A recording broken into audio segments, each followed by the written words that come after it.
Bismillahirrahmanirrahim. Assalamualaikum warahmatullahi wabarakatuh. Alhamdulillah, alhamdulillah nahmadka ya Rabb kama amartana an nahmadak wa nusalli wa nusallimu ala habibina sayyidina maulana Muhammad wa sallallahu sallim alaihi wa ala alihi wa ashabihi wa man tabi'ahum bi ihsan ila yaumil mi'ad. Rabbi shrah li sadri wa yassir li amri wa hlul 'uqdatam min lisani yafqahu qawli wa la hawla wa la quwwata illa billahil aliyyil azim. Amma ba'du. Baik. Maaf menjadi posisi pas. Alhamdulillah, segala puji hanya milik Allah. Sudah lama kita tidak berjumpa dan Allah hari ini perkenankan kembali kita bertemu kembali di majelis sahibi kita, Sirah Sahabat. Dan hari kita akan bahas lebih dekat dengan terumbu karang. Nggak tahu kenapa sekarang ini saya lagi pengen bahas tentang hal itu. Dan ini mungkin kita sudah berulang-ulang ya. Dan salah satu di antara materi yang utama di dalam ilmu nutrisi adalah ya terumbu karang. Terumbu karang, perisai rizki. Udah sama garpu tala. 3 itu ilmu utama yang harus, kalau itu udah kepegang, insya Allah yang lain aman gitu ya. Dan terumbu karang juga background di belakang saya kelihatan ini adalah DWMR, Desa Wisata Magnet Rezeki, salah satu di antara terumbu karang yang ingin Ustadz Nasrullah hadirkan di sana. Ya mungkin saat ini saya dan di pesantren di Depok, nanti goalnya adalah besarnya akan disiapkan Islamic Center di DWMR ini dengan dakwah berterbar di mana-mana gitu ya, dengan fasilitas yang masya Allah gitu ya. Saya ucapkan jazakumullah khairan Ustadz Nasrullah dan teman-teman para donatur yang telah menyiapkan pesantren segitu indah seperti ini. Saya di pesantren hari ini dan semoga ini bagian dari terumbu karang Ustadz Nasrullah dan para donatur semuanya dan sahabat-sahabat semuanya yang ikut membantu support dakwah Islam ini. Baik, sahabat rahimakumullah, saya masih menggunakan referensi utama saya, kajian Muhammad Rezeki ini. Dalam buku ini, kenapa saya paling suka dengan buku ini? Jadi setiap bukunya Sansur punya kekhasan masing-masing. Kalau bagi saya mau memiliki background agama gitu, dan teman-teman para guru gitu asatid lebih mudah menggunakan buku ini. Karena dia akan mengonekkan antara ilmu Ustadz Nasrullah dengan dalil-dalil agama. Karena kami backgroundnya adalah background pesantren kan. Nah, ada beberapa yang lebih dekat dengan kisah-kisah yang lebih detail gitu ya. Itu nanti di buku Rahasia Magnet Rezeki gitu. Jadi punya punya orang yang kecenderungan di masing-masing. Ada kecenderungannya cukup dengan contoh kami sudah percaya gitu, udah langsung bisa running. Tapi ada beberapa yang membutuhkan dalil kayak kami ini. Connecting dengan Islamnya dengan materi keislaman di mana di sini terjawabkan gitu. Baik. Materi tentang merawat terumbu karang ada di di bab ke-15 halaman 105 di dalam buku ini bersama Coach Afri ditulisnya. Tema terumbu karang itu adalah wallahu fi aunil abdi maka na'amtu fi auni akhihi.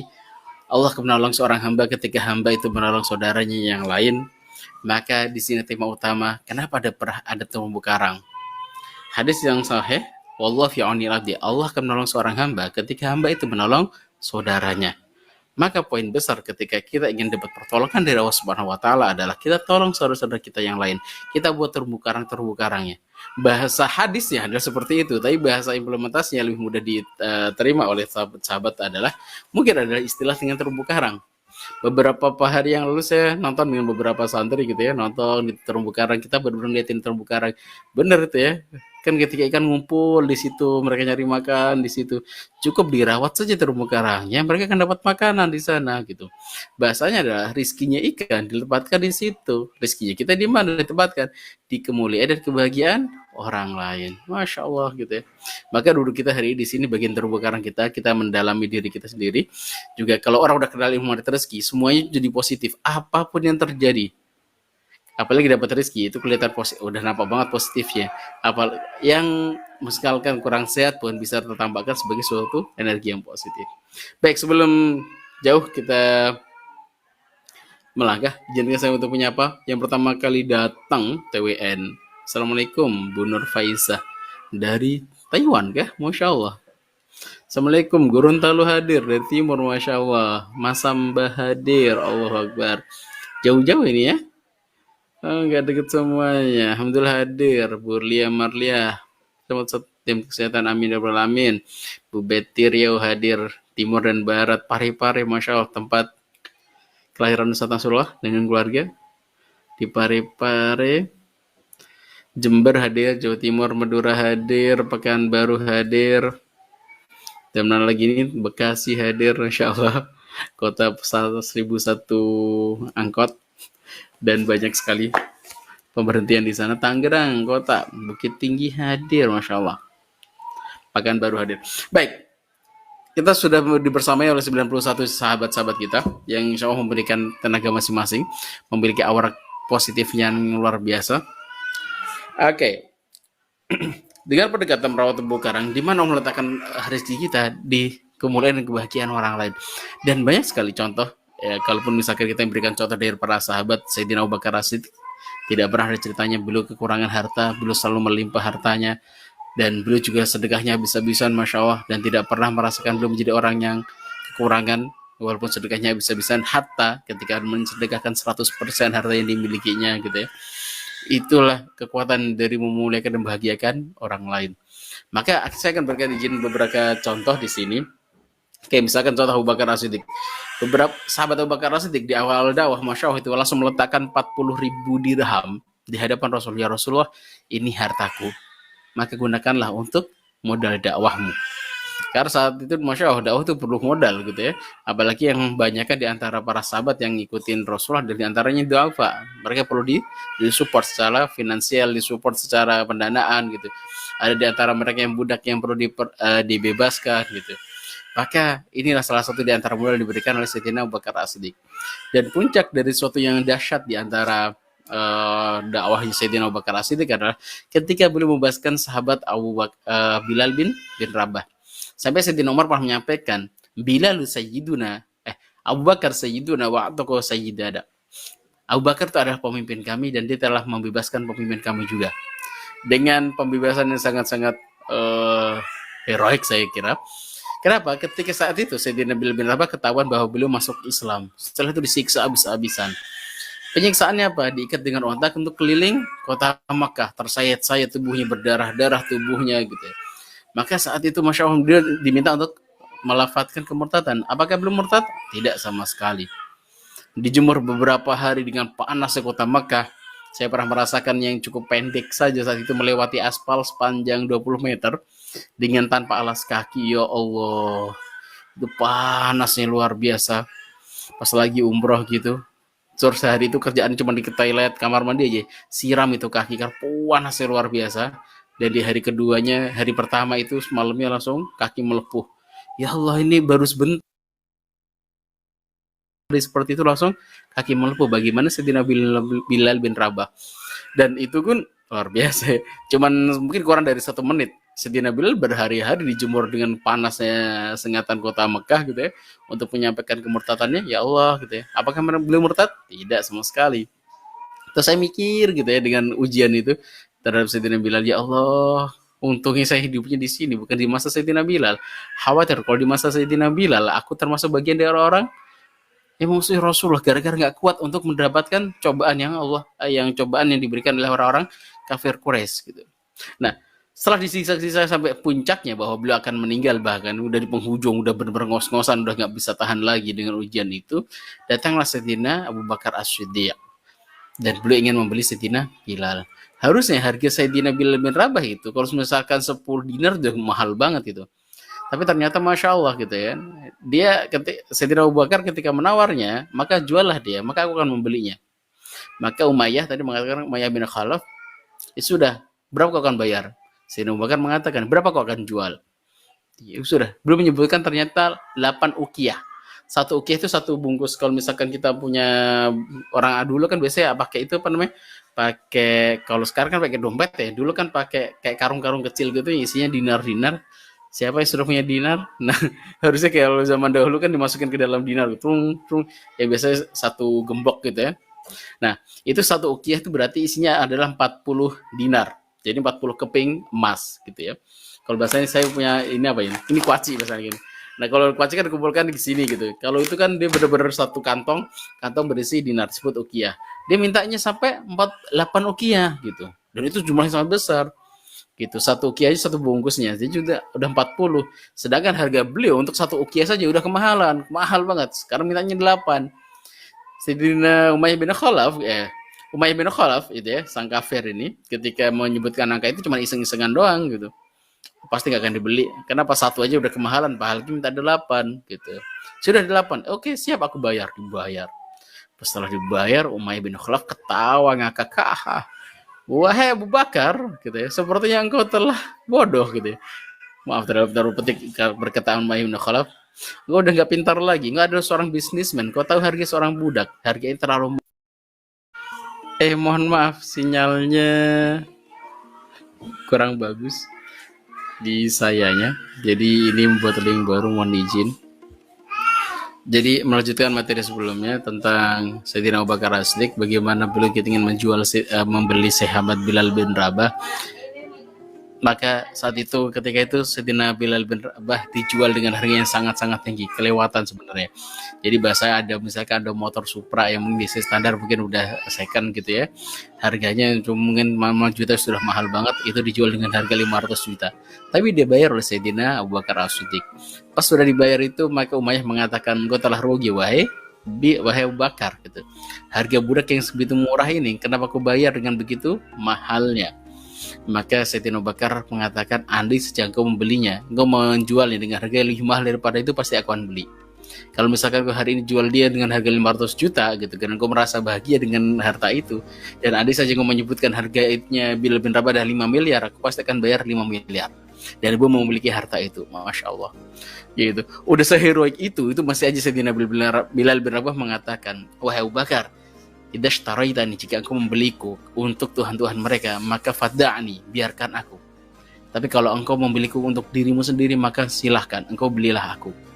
Maksudnya apa? Kalau engkau membeli diriku untuk agar aku menyembah tuhan-tuhan mereka, tidak menyembah Allah Subhanahu wa taala, maka biarkan saja aku di sini dengan Tuhanku. Tuhanku akan mengurusku. Karena Sayyidina Bilal bin Rabah itu tidak tahu bahwa sahabat ini telah masuk Islam gitu. Semuanya satu sama lain itu sangat rahasia di masa awal-awal dari dakwah Islam ini. Ternyata Masya Allah gitu. Inilah orang nanti akan menjadi pemimpin umat ini, salah satu di antara penerus Rasulullah, pejuang dekat Rasulullah yang akan berazan yang pertama kali di atas Ka'bah ketika Rasulullah melaksanakan Fatahu Makkah. Dan semenjak itu masyarakat sahabat Bilal Abu Bakar As-Siddiq ini di antara kerjaannya adalah beliau bebasin budak-budak muslim Nayaro dan beberapa budak-budak yang lain yang ketahuan keislamannya, Masya Allah, itu langsung dibebaskan satu persatu. Dan itulah Masya Allah ya, di antara tanda cintanya para sahabat kepada Rasulullah, support dakwahnya luar biasa. Dan banyak kisah lain di antara bagaimana kita merawat terumbu karang. Dan ingat teman-teman semuanya, terumbu karang yang paling indah adalah di dalam skop ruang kita adalah orang tua, ayah dan bunda kita. Dan ketika kita merawat terumbu karang, kedua orang tua kita, mereka adalah sayap-sayap bagi kita, sayap-sayap malaikat yang akan menjaga kita. Maka penting bagi kita gitu kan, kalau misalkan kita sudah memiliki pasangan, kedua adalah pasangan, ketiga baru anak-anak gitu. Nomor satu adalah orang tua, setelah itu pasangan, baru anak-anak kita. Itu adalah ring satu orang yang berhak mendapatkan terumbu karang dari kita. Maka khidmat kita kepada mereka, ibu yang hari ini mungkin masak sambil dengerin saya gitu, sambil masak gitu. Maka bayangkanlah setiap gorengan kerupuk, setiap gorengan tempe, setiap gorengan telur gitu ya. Di situ ada ridho, ada cinta dari Allah Subhanahu wa taala. Ngalir itu rezekinya Allah Subhanahu wa taala dari situ. Maka orang-orang MR itu ketika bekerja, mereka yang bekerja tidak fokus terhadap hasilnya, mereka fokusnya dengan prosesnya. Bahwa ketika goreng saja itu sudah Masya Allah gitu, Allah tuh ridho, Allah bahagia gitu. Dia yang difikirkan apa? Difikirnya adalah bagaimana merawat terumbu karangnya, berbuat baik bagi orang lain, dan orang-orang utama tadi itulah yang harus mendapatkan terumbu karang terbaik dari kita. Baik, sebentar, mohon maaf, anak saya mau keluar.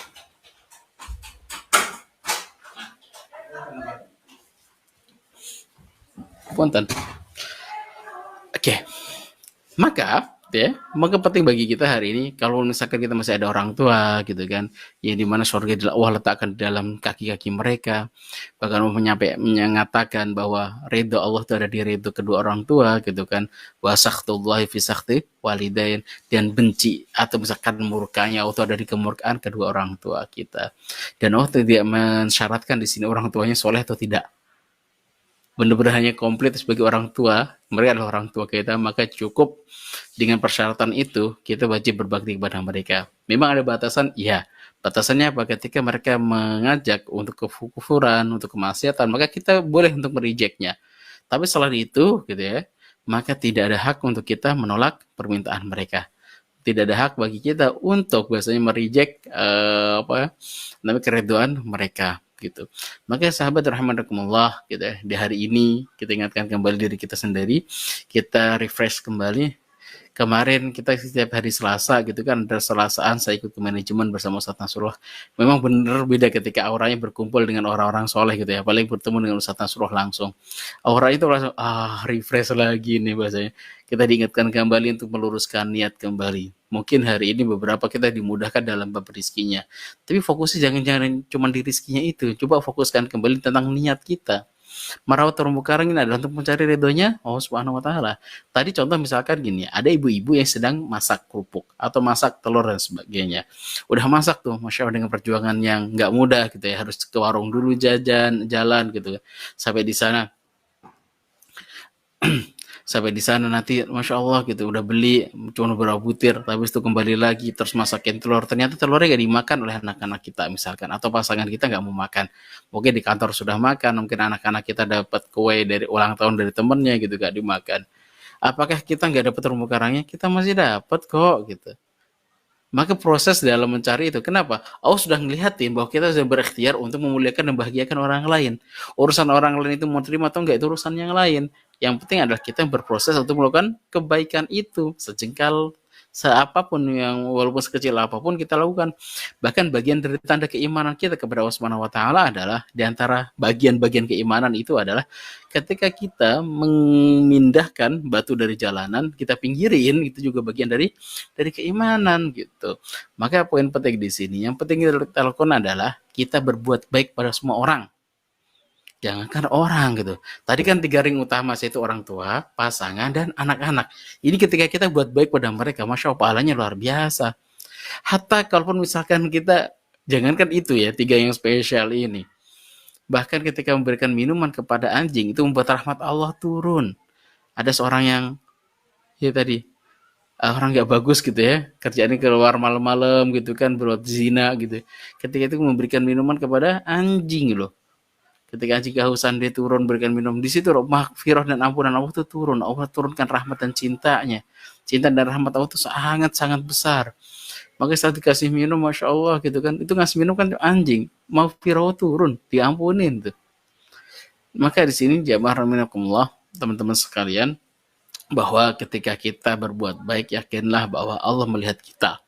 Banyak sekali kisah-kisah orang-orang hebat terdahulu yang mungkin jadi penguat kita gitu ya, apapun yang terjadi, bahasanya tetaplah mencari ridho dan cinta Allah dengan beberapa cara yang mungkin kita miliki saat ini. Dan di antara adalah lebih dekat dengan terumbu karang. Maka kalau misalkan kita punya persoalan dan sebagainya, maka lihatlah, bisa jadi ada nggak sih orang yang bisa saya bantu? Aku pengen dapat bantuan dari Allah Subhanahu wa taala. Poinnya adalah ketika kita punya persoalan, mintalah bantuan itu kepada Allah Subhanahu wa taala.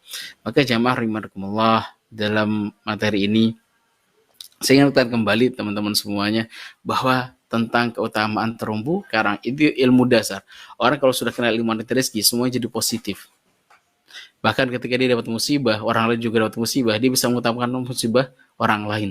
Kenapa? Dia pengen dapat tolongan dari Allah Subhanahu wa taala. Pernah dengarkan wa yusiruna 'ala anfusihim walau kana bihim khassasah. Orang-orang Madinah itu lebih mengutamakan orang lain walaupun mereka dalam keadaan yang membutuhkan. Kisahnya kan jelas tuh, saat itu Rasul lagi punya tamunya belum ada yang jamu, nggak ada punya makanan Rasulullah, maka minta sahabat-sahabat, sedang nggak punya makanan juga. Qadar ada seorang sahabat ngacung, saya Rasul akan menjamu tamumu. Maka pas saat dijamu, qadarahnya ternyata sampai di rumah cuma tinggal 1 porsi makan, itu pun buat anak-anak. Bapak ibunya nggak makan malam itu, maka diminta anaknya buat tidur, dikasih minum yang banyak. Nak, minum yang banyak, habis itu tidur ya. Nangis mereka, sedih gitu kan, dia udah tidur karena ngantuk. Maka makan yang tersisa dikasihkan pada tamunya. Ya Allah, apa yang terjadi? Tamunya pun makan kenyang dan istirahat dengan nyaman, dan keluarga ini malam itu hanya minum air putih saja, tidak kenyang sama sekali. Pagi harinya Rasul dengan tersenyum mengatakan, wa yu'thiruna 'ala anfusihim walau kana bihim khassasah. Orang-orang Madinah itu, pujian Allah terhadap orang-orang Madinah itu, yang mereka lebih mengutamakan orang lain. Dan di situ nanti udah pertolongan Allah turun. Madinah bukan tempat yang, sebenarnya bukan tempat spesial di masa Rasul hidup. Di awal-awal tidak ada spesial di kota Madinah. Bahkan orang Mekah nggak anggap spesial orang Madinah. Yang spesial itu orang Quraisy. Dari masa dahulu, masa peradabannya adalah orang-orang Quraisy. Kenapa? Ada peradaban Nabi Ibrahim di sana, ada Nabi Ismail ketika berdakwah. Maka di antara Jazirah Arab, mana yang paling suku yang paling diunggulkan? Suku Quraisy, gitu. Tapi Masya Allah dengan keberkahannya mencintai Allah dan mencintai Rasulullah gitu kan, itu Madinah menjadi kota suci saat ini. Kota yang terjaga, dilindungi Allah, kota yang penuh dengan keberkahan itu kota Madinah, dengan kebaikan-kebaikan dimiliki oleh orang-orang Madinah, dan pastinya dengan kebaikan yang dimiliki oleh baginda Rasulullah dan kehadiran Rasul di kota Madinah.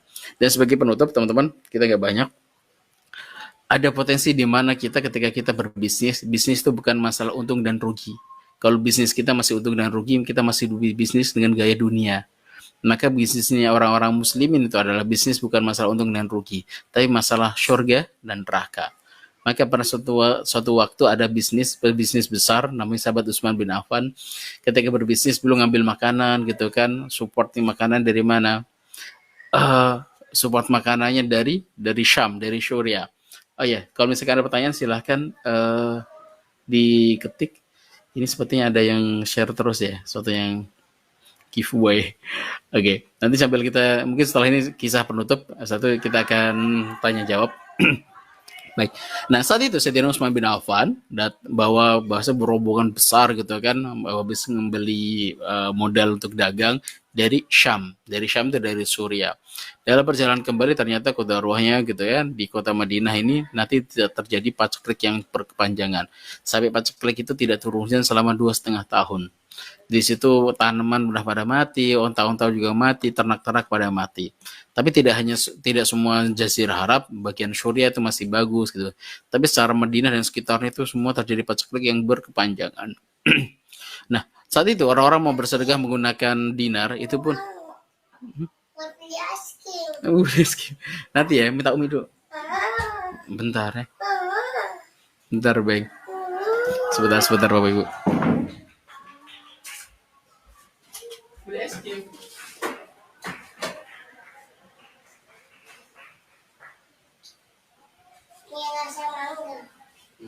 Abang saya nggak ada aja. Ya udah.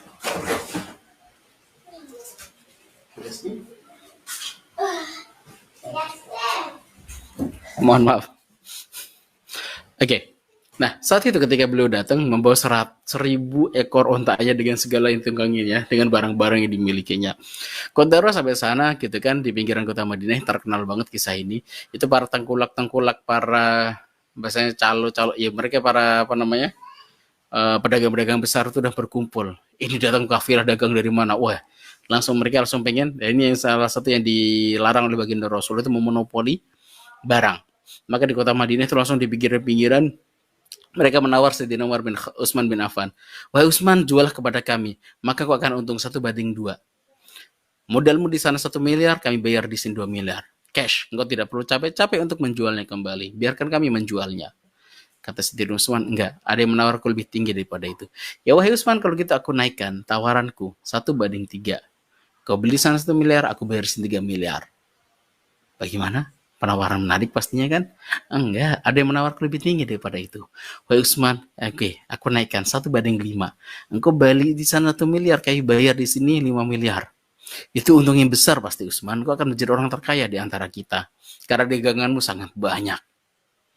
Enggak, ada yang menawarkan lebih tinggi daripada itu. Baik Utsman, ini terakhir penawaran kami, dan ini adalah penawaran tertinggi, 1:7.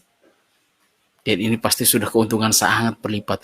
Bayangkan Utsman, engkau telah untung 700 kali lipat atau 700%. 700%. Itu keuntungan yang sangat-sangat besar. Kata Sayyidina Utsman, enggak, ada yang menawarku lebih tinggi daripada itu. Maka para tengkulak ini, marah siapa yang telah menawarmu lebih tinggi daripada kami? 7 kali lipat itu ada penawaran terbesar kami. Kata Sayyidina Utsman mengatakan, ya, ada yang menawarku. Itu Allah Subhanahu wa Ta'ala. Minimal dengan 10 kali lipatnya. Dan maksimalnya unlimited pembalasan itu. Maksudmu apa? Aku sedekahkan semua harta-harta ini. Aku sedekahkan semua barang dagangan ini. Allahu Akbar. Maka harta itu dibagikan pada duafa, para orang miskin gitu yang tidak memiliki harta gitu kan. Tidak memiliki makanan. Mereka beberapa hari minimal lah, beberapa bulan mereka akan tercukupi dengan barang dagangan Sayyidina Utsman bin Affan. Saat itu belum bisa menjadi orang yang mungkin kalau dalam sekarang itu kan masuk majalah Forbes, orang yang terkaya di dunia. Kenapa? Salah satu di antara yang memiliki bisnis kesehatan kan bulan-bulan tahun-tahun ini kan naiknya signifikan, atau bisnis IT gitu ya naiknya signifikan di masa pandemi. Nah itu aji mumpung bahasanya. Tapi sisi lain adalah gitu kan Sayyidina Utsman ketika itu tidak mengambil aji mumpung itu gitu. Dia bisa naikkan harga suka-suka, tapi malah dilepaskan dan mencari ridhonya Allah. Dan sampai sekarang Masya Allah kita dapatin masih ada rekening Sayyidina Utsman yang masih hidup. Yayasan atas nama Sayyidina Utsman masih ada gitu. Bahkan kalau misalkan Ramadan gitu, itu di Madinah masih ada hotel-hotel yang atas nama Sayyidina Utsman bin Affan. Masih ada kebun-kebun atas nama Sayyidina Utsman bin Affan. Yang mana ketika disedekahkan gitu kan, nanti ada makanan-makanan dibagikan dari hasil penjualan, hasil dari keuntungan hotel itu, Masya Allah gitu ya, maka akan mengalir kebaikan itu pada Sayyidina Utsman bin Affan. Dan itu salah satu terumbu karang yang terus berjalan sampai sekarang. Dan alhamdulillah banyak juga kok di ulama-ulama kita, ulama Nusantara, ulama Aceh gitu khususnya, yang memiliki hotel sendiri gitu kan, dari wakaf orang-orang Aceh, luar biasa. Maka bismillah gitu ya, semoga kita dimampukan Allah SWT untuk menyempurnakan salah satu di antara syariat itu. Ada syariat zakat, Allah kayakan kita, Allah titipkan rezeki yang melimpah ruah gitu ya. Dari situ kita bisa berzakat. Santai-santai tanya, Kak, kamu cintanya pengen apa? Saya pengen jadi orang kaya. Kenapa pengen jadi orang kaya? Biar bisa zakat. Canggih. Kamu pengen apa? Pengen punya dinar yang banyak biar zakatnya gampang. Oh, Masya Allah gitu. Dimulai dari apa namanya, motivasinya udah keren banget gitu. Untuk kaya untuk apa? Agar bisa zakat, menyempurnakan syariat Islam. Jadi zakatnya tidak hanya zakat fitrah, tapi zakat mal juga bisa dilaksanakan. Amin ya rabbal alamin. Baik, kita akan diskusi. Oke. Wah, ini ada banyak sekali nih giveaway. Nanti mohon izin kayak gini-gini tidak diklik ya. Kalau diklik bisa jadi ibu akan kena juga gitu. Karena nanti penyebar sesuatu yang nggak bagus dia. Kayak ini bisa jadi ibu-ibu yang klik ini karena nggak tahu juga ngeklik, habis itu broadcast lagi. Oke, ini banyak sekali masalah. Oke, Pak, gimana kalau hati kita selalu tersakiti oleh keluarga, menjauh lebih baik atau bersama tapi selalu berantem dengan keluarga? Karena kalau saya beda pendapat dan beda pemikiran sampai mereka sendiri yang memutuskan tali persaudaraan. Bahkan mau kasih uang untuk orang tua tidak bisa karena ibuku tinggal sama anak-anak laki-lakinya. Saya harus bagaimana, Pak? Baik, yang pastikan adalah nomor satu, bukan kita yang memutus hubungan silaturahim. Itu yang nomor satu. Kalau mereka misalkan memutusnya, itu urusan lain gitu ya. Nah, yang kedua bagi seorang muslim adalah dia adalah yang bisa mengeratkan orang yang terputus. Biasanya ada yang terputus, orang muslim itu yang menjaga silaturahimnya dan dia bisa memperkuat putusan itu. Dengan cara apa? Banyak caranya kok. Kirimin makanan, kirimin apa yang mereka sukai gitu. Pastinya tidak mudah. Para Rasulullah dengan para sahabat juga sama gitu kan. Mereka kan diputuskan silaturahimnya diboikot oleh orang-orang kafir. Tapi kan yang memboikot bukan Rasulullah, tapi yang memboikot mereka sendiri. Maka yang kedua adalah diletakkan kesabaran di sana. Kalaupun bisa bantu sebisanya gitu ya. Dan kalaupun misalkan menjauh dalam artian ini, menjauhnya itu karena kalau misalkan mendekat, persoalan jadi tidak mudah. Maka pilihannya menjauh. Tapi kalau misalkan menjauh gara-gara emosi juga, maka itu bukan pilihan yang baik. Nabi Yunus itu kan dapat sanksi dari Allah, dapat hukuman karena dia putus asa dengan ikhtiar untuk memperbaiki umatnya. Umat gak mudah banget diurusin nih, udah tinggalin saja. Maka perlu dapat sanksi tuh dimakan kan paus. Tapi kalau menjauhnya karena kalau aku dekat kayak semakin persoalan semakin besar deh, ya sudah. Mungkin butuh waktu untuk berpisah dahulu. Kayak Rasulullah berpindah dulu ke kota Madinah gitu ya, tidak tinggal di Mekah dahulu. Untuk apa? Untuk bisa jadi ketika di kota Madinah mungkin persoalan akan lebih baik gitu. Itu dipersilahkan. Rasul hijrah tidak hanya ke kota Madinah kan, meminta para sahabat, ada yang ke Habasyah, itu lebih jauh lagi, dari Asia ke Afrika, itu Habasyah. Nah, sebenarnya kalau misalkan kita butuh waktu rentan itu sebentar buat jeda gitu ya, itu juga boleh. Jadi sebenarnya teknisnya yang lebih tahu adalah kita. Kedua, misalkan kita memberikan hadiah-hadiah. Kalau dulu kan hadiahnya menggunakan kurma gitu kan. Sedangkan sahabat-sahabat kita, keluarga kita nggak terlalu suka kurma, sukanya durian. Ya ganti, ngasih hadiahnya apa? Hadiah durian, enggak lagi kurma gitu ya. Nah, ini untuk dalam sebenarnya untuk apa namanya? Menyambung silaturahim. Yang pasti adalah gitu ya, ketika kita untuk berusaha untuk menjalin silaturahim dengan keluarga, di situ banyak kebaikannya. Oh, udah melihatnya kok gitu. Misalkan mereka masih reject terus, itu urusan yang lain. Ya urusan kita adalah kita berbuat baik kepada keluarga kita. Wallahu a'lam bishawab. Next, bagaimana menyikapi orang yang berprinsip kamu baik, aku juga akan baik. Kalau kamu nggak baik, aku juga akan nggak baik. Baik, kok di kami gitu ya, di MR kan tidak seperti itu prinsipnya. Kamu baik, aku akan lebih baik. Kamu nggak baik, aku akan baik. Gitu. Jadi ya dari positifan aja gitu. Memang boleh kita sekali membalas gitu, dalam pembalasan yang artinya bukan emosional, pembalasan untuk memberikan pengajaran gitu. Seperti Rasulullah gitu kan. Rasulullah kan orangnya baik banget, lembut banget. Dulu tuh sampai ketika ada kisah Sayyidina Umar bin Khattab diangkat menjadi khalifah, maka orang-orang tuh ngeri ini. Loh, dulu Umar bin Khattab itu ada Rasulullah, itu berani ngangkat pedang depan Rasulullah. Ah, ini munafik, Rasul penggal palanya, Rasul cepret gitu. Tapi nggak dipenggal, cuma udah dikeluarin pedangnya. Wah, di masa Sayyidina Abu Bakar juga gitu. Ya Rasulullah ini kayak tampang-tampang munafik ini, penggal palanya Rasulullah gitu. Di Abu Bakar, ini orang munafik nih, penggal kepalanya. Nah, mereka tuh khawatir, loh ini Umar bin Khattab nanti kalau misalkan nggak ada Rasul aja kayak gitu, ada Abu Bakar kayak gitu. Nah sekarang keduanya udah nggak ada, udah meninggal gitu. Terus kekuasaan dipegang Umar bin Khattab, berapa kepala akan melayang? Mereka khawatir. Pakai kekhawatiran itu dijawab oleh Sayyidina Umar bin Khattab. Sesungguhnya kenapa aku dulu begitu galak? Karena aku dapati Rasulullah itu orangnya lembut. Aku ingin menjadi penyeimbang bagi Rasulullah. Kalau Rasulullah lembut dan aku lembut, semua sahabatku lembut gitu kan. Orang-orang munafikin, orang-orang yang pengen rakus dengan kekuasaan Rasulullah, mereka akan begitu tamak dan berani untuk melawan Rasulullah. Maka aku sebagai tamengnya. Abu Bakar pun sama, orang yang lembut. Maka aku sebagai penyeimbangnya gitu. Ternyata benar nanti ketika belum menjadi khalifah, orang yang sangat lembut. Karena belum menyeimbangkan diri. Kapan kadang beliau galak, kadang tegas gitu ya. Sisi lain kadang ya, posisinya beliau harus lembut gitu. Walaupun tidak ada Rasulullah, tidak ada Sayyidina Abu Bakar As-Siddiq, beliau tetap memerlukan peletakan yang sangat-sangat seimbang gitu. Nah, terlepas dari itu semuanya, Rasulullah itu orang yang sangat-sangat positif. Beliau tadi kenapa ada Sayyidina Umar galak banget? Karena Rasulullah itu gaya positif. Memang watak awalnya seperti itu. Memang bawaan awal itu Rasulullah. Walaupun tafaddan khalidal qabil fad min haulik. Andai kau galak wahai Muhammad, kual kata Allah gitu ya. Pasti mereka kan lari dari dirimu.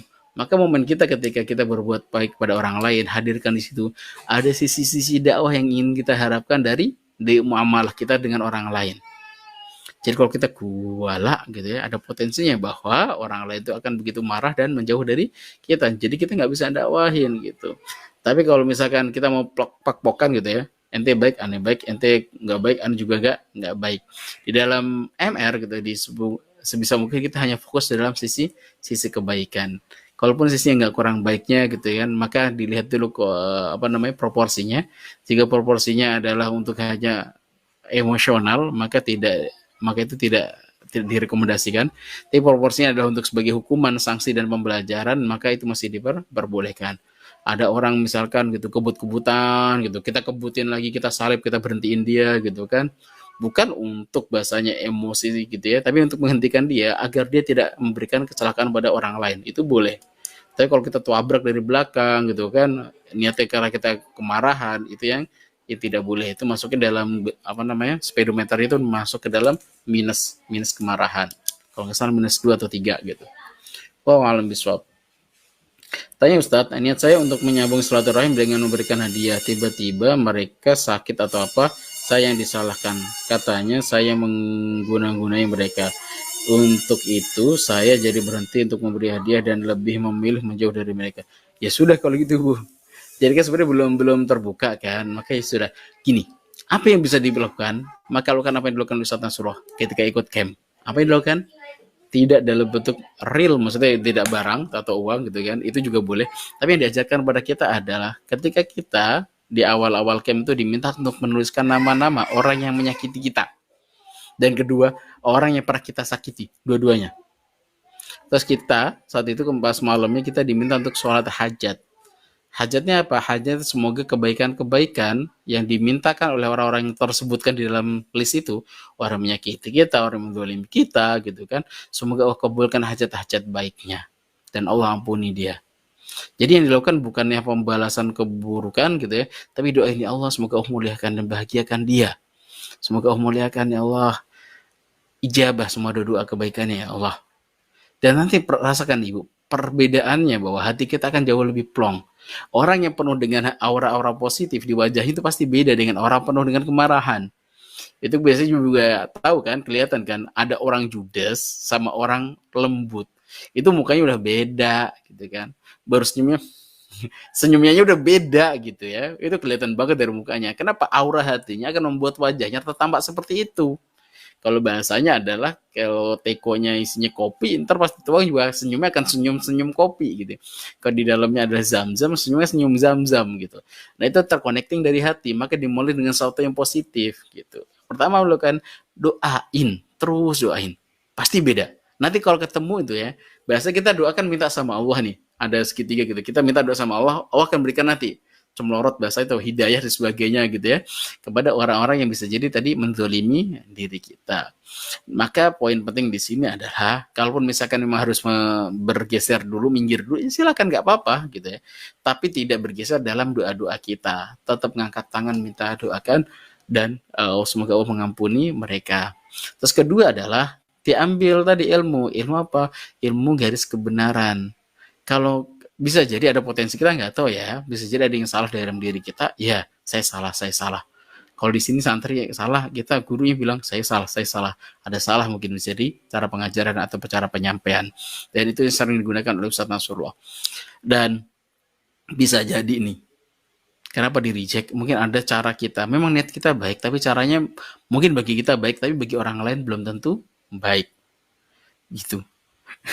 Kayak contoh misalkan di dalam rumah tangga kami real gitu, istri saya lagi tidur, ada nyamuk. Karena perhatian sama suami, nyamuk ditepok pas lagi tidur. Bagi saya ya Allah biarin aja tepokanmu itu jauh lebih menyakitkan daripada gigitan nyamuknya gitu. Tidur jadi langsung kaget, tidur gak nyaman lagi gitu kan. Untuk mendapatkan klik tidur itu kan gak mudah. Tapi niatnya baik gitu ya. Maka di sini perlu ada komunikasi yang baik. Bisa jadi niat ada yang pengen bantu, tapi bisa jadi itu ada satu sisi tadi ada sesuatu yang mungkin kita perlu evaluasi cara kita udah baik atau belum gitu. Tapi nomor satu adalah powernya adalah doain dulu, tulis nama-nama mereka sampai hati kita benar-benar plong. Kalau hati-hati kita plong, wajah kita akan positif, auranya positif. Orang ketemu tuh asik. Ada loh orang-orang yang baru ketemu tuh auranya gitu kan. Gimana gitu. Memang dari dalam hatinya orang itu ada sesuatu yang kurang baik gitu. Wallahu alam biswab. Baik, itu ada lagi? Kalau gini kita cukupkan.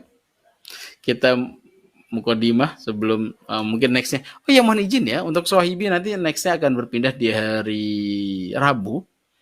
Karena Kodaruh nggak tahu kenapa hari Kamis itu sering ada agenda khususnya sore, makanya saya izin dengan bertukar dengan MR Box, teman-teman MR Box, Mas Agung dan teman-teman mohon izin, terima kasih atas kesediaannya untuk berpindah waktu. So besok akan belajar bersama MR Box. Nah hari ini kita belajar tentang terumbu karang, besok kita aplikasikan.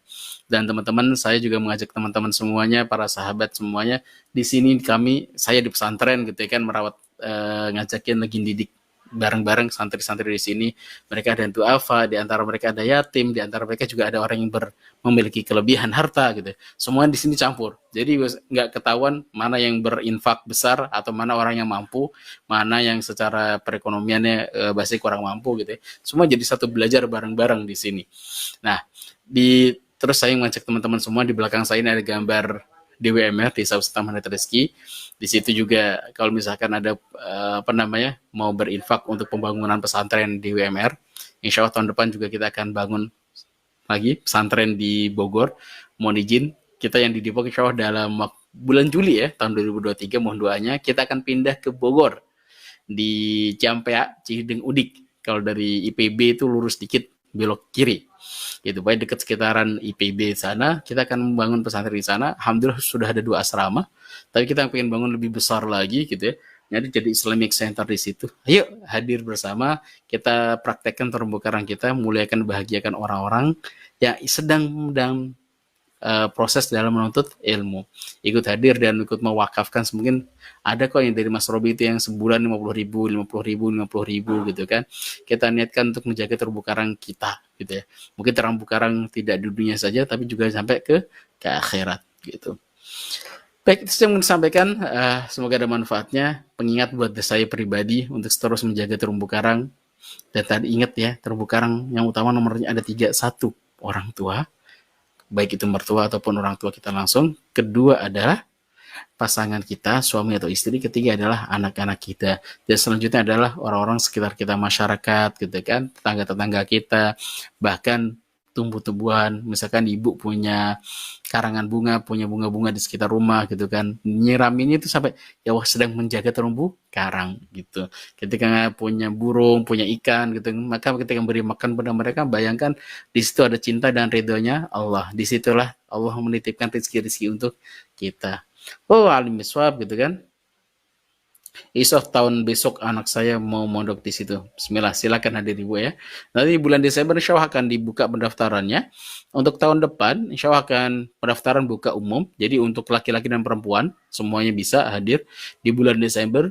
Laki-laki nanti posisinya akan ditempatkan di PKR Bogor dan itu ada di level SMP dan SMA. Kuotanya 30-30, 30 SMP, 30 SMA laki-laki, dan juga ada 30 laki perempuan untuk ditempatkan di PKR sekarang, PKR kami yang saat ini di Depok. Itu akan jadi tempat buat akhwat, karena tempatnya memang sudah sangat kondusif, diputarin dengan pagar gitu ya, di antara perkampungan, di antara komplek rumahan. Jadi keamanannya cukup sangat-sangat terjaga di sini. Nah, di sini biasanya untuk perempuan cukup asik gitu ya. Tapi kalau buat laki-laki sekalian nendang bola juga udah nyampe ke tetangga. Jadi butuh tempat yang jauh lebih besar. Maka dipindahkan ke Bogor laki-lakinya. Kan butuh fisik yang lebih bagus kalau buat laki-laki. Begitu. Baik, jazakumullah khairan atas kehadiran Bapak semuanya. Semoga Allah limpah ruahkan rezekinya, Allah ampuni dosa-dosanya, dan yang memiliki amanah semoga Allah angkat amanahnya gitu ya. Maka proses untuk menerima detox rezeki itu juga bagian dari terumbu karang. Maka terima dulu, ya Allah saya salah ya Allah. Mungkin saya punya dosa ya Allah gitu kan. Maka nikmatin ketika mohon izin ya. Ada yang direndahkan, ada yang dihinakan orang-orang. Kamu nih amanahnya banyak kok dibayar-bayar. Itu kan sakit hati.